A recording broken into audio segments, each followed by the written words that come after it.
తెలంగాణకు, no doubt. So అట్లా చేసుకుంటే ప్రయోజనాలు నెరవేరుతాయి.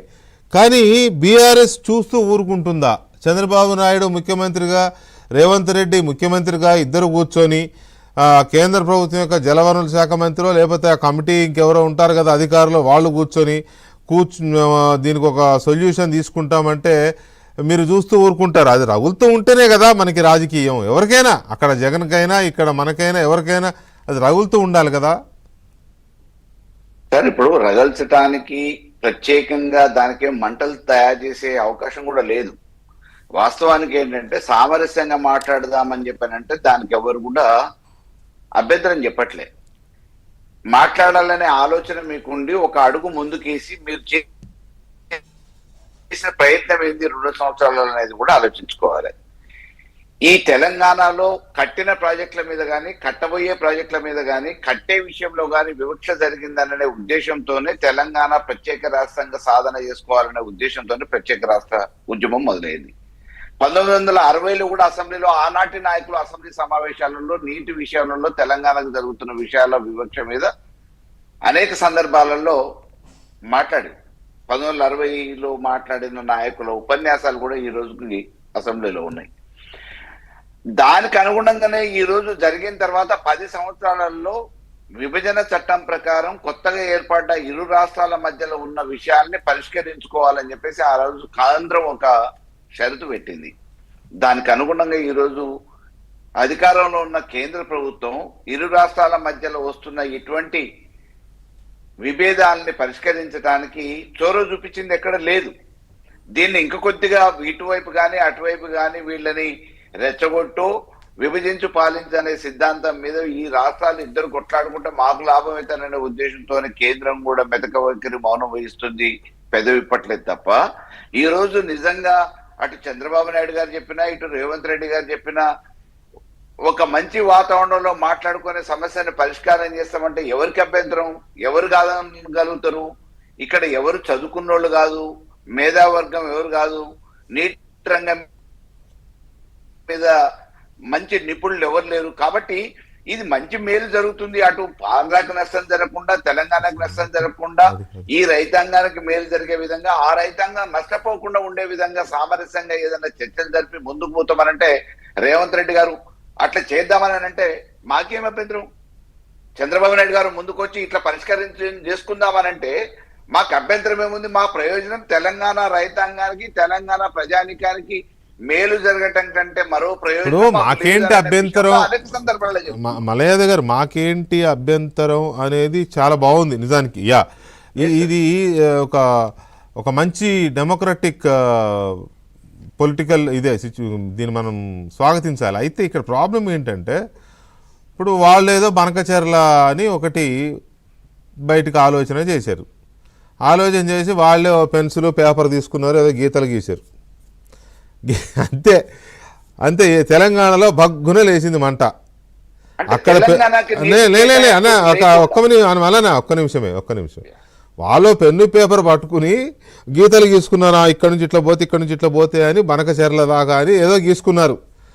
అది అసలు ఏమి లేదు, ఆలు లేదు, చూలు లేదు, ఏదో సోమలింగం అని అంటారు కదా, అట్లా వాళ్ళు పెన్ను పేపర్ పెన్ను కూడా అది పెన్సిలే. వెంటనే మంటలు లేచినాయి ఇక్కడ. ఇది ఎట్లా ఉందని చెప్పేసి వాళ్ళ పేరు వెంటనే దాని ప్రాజెక్టే మార్చేసుకుని మళ్ళీ ఇప్పుడు ఏదో నల్లమల సాగర్ అని ఇంకోటి పెన్సిల్ పేపర్ పట్టుకుని అది కొత్తది గీశారు. అది కూడా ఇంకా డిపిఆర్ రెడీ కాలేదు, డిపిఆర్ కేంద్రానికి పోలేదు.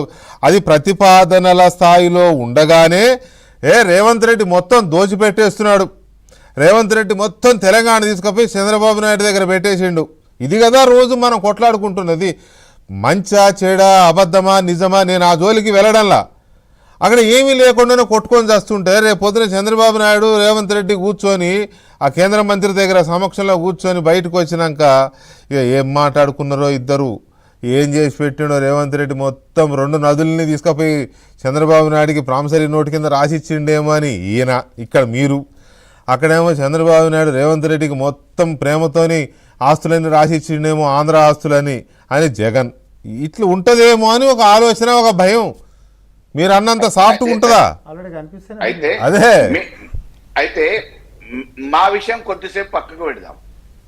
మీరే నాయన ఉన్నదే మీరు పక్కన పెట్టాలి. అది ప్రజలు లేదు, పెట్టారు. ఒక్క నిమిషం. నేనేమంటా, నిండు అసెంబ్లీలో రేవంత్ రెడ్డి గారే బనకచెర్ల విషయంలో ఏం మాట్లాడారో ఒకసారి అసెంబ్లీ రివ్యూ చేయండి. దాదాపుగా ప్రాజెక్టు పూర్తయిపోయింది. అనుమతుల కోసం వారు మామూలుగా అప్లై చేశారు. మేము ఎట్టి పరిస్థితులలో ఒప్పుకోమని చెప్పేసి ఒక సందర్భంలో మాట్లాడారు. రెండోది, జలవనరుల శాఖ దగ్గర ఢిల్లీలో సమావేశం అయితే నీటి గురించే చర్చలు జరిగితే అసలు ఈ విషయమే చర్చ జరగలేదని అంటే ఆంధ్రాకి సంబంధించిన నీటిపారుదల శాఖ మంత్రి బయటకు వచ్చి ప్రెస్ మీట్ పెట్టి ఈ రోజు జరిగిన సమావేశమే నీటి గురించి అని చెప్పి ఈ మధ్య కాలంలో జరిగిందే కదా. మరి ఇక్కడ మాట్లాడుతున్న దానికి అక్కడ మాట్లాడుతున్న దానికి పొంతన లేకుండా రేవంత్ రెడ్డి గారు ఎందుకు మాట్లాడుతున్నారు? అక్కడ జరిగిన సమావేశాన్ని కూడా దాచిపెట్టడానికి ముఖ్యమంత్రి హోదాలో ఎందుకు దాచిపెట్టే ప్రయత్నం చేస్తున్నారు? అక్కడ నీటిపారుదల శాఖ మంత్రి బయటకు వచ్చి ఈ రోజు జరిగిన సమావేశమే దీనికోసం అని చెప్పి చెప్తున్నారు. ఎందుకు చెప్తున్నారు? మీకు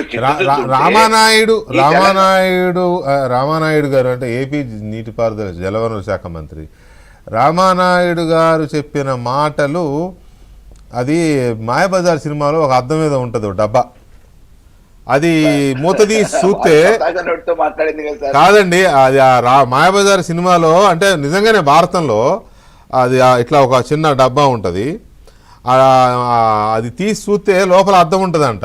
ఎవరి వైపు చూస్తే ఆలముఖమే కనపడుద్దంట. గఫూర్ గారు చూసింది నాకు మూత తీసి ఆయనే కనపడతాడు అందులో. ఇప్పుడు ఎవరు నువ్వు పోయి చూస్తే నువ్వే కనపడతావు, నేను పోయి చూస్తే నేనే కనపడతా. దానికున్న మహత్యం అది. రామానాయుడు గారి మాటల్ని బీఆర్ఎస్ వింటే బీఆర్ఎస్ కి అనుకూలంగా వినపడతాయి, రేవంత్ రెడ్డి గారు వింటే రేవంత్ రెడ్డి గారికి అనుకూలంగా వినపడతాయి. ఎట్లా అది ఆ మాటలు అట్లా ఉంటాయి.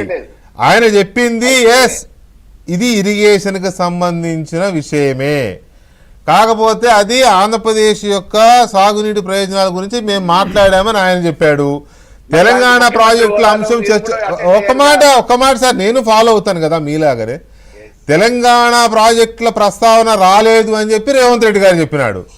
అసలు నాకు సాగునీటి చర్చ జరగలేదని రేవంత్ రెడ్డి గారు అల్లా, తెలంగాణ ప్రాజెక్టు చర్చ జరగలేదని ఆ రోజు రేవంత్ రెడ్డి గారు చెప్పింది. సార్ మీరు కూడా బాధ్యతగా ఆ సమావేశంలో ముఖ్యమంత్రి హోదాలో ఈ రాష్ట్ర ప్రయోజనాలను కాపాడటానికి ఈ విషయాలు ఈ ప్రాజెక్టులు కూడా తీసుకొచ్చుకోవాల్సిన బాధ్యత, ఎజెండాలో పెట్టుకోవాల్సిన బాధ్యత, చర్చ పెట్టాల్సిన బాధ్యత అది కావాలంటే మీకు ఒక చిన్న బ్రేక్ తర్వాత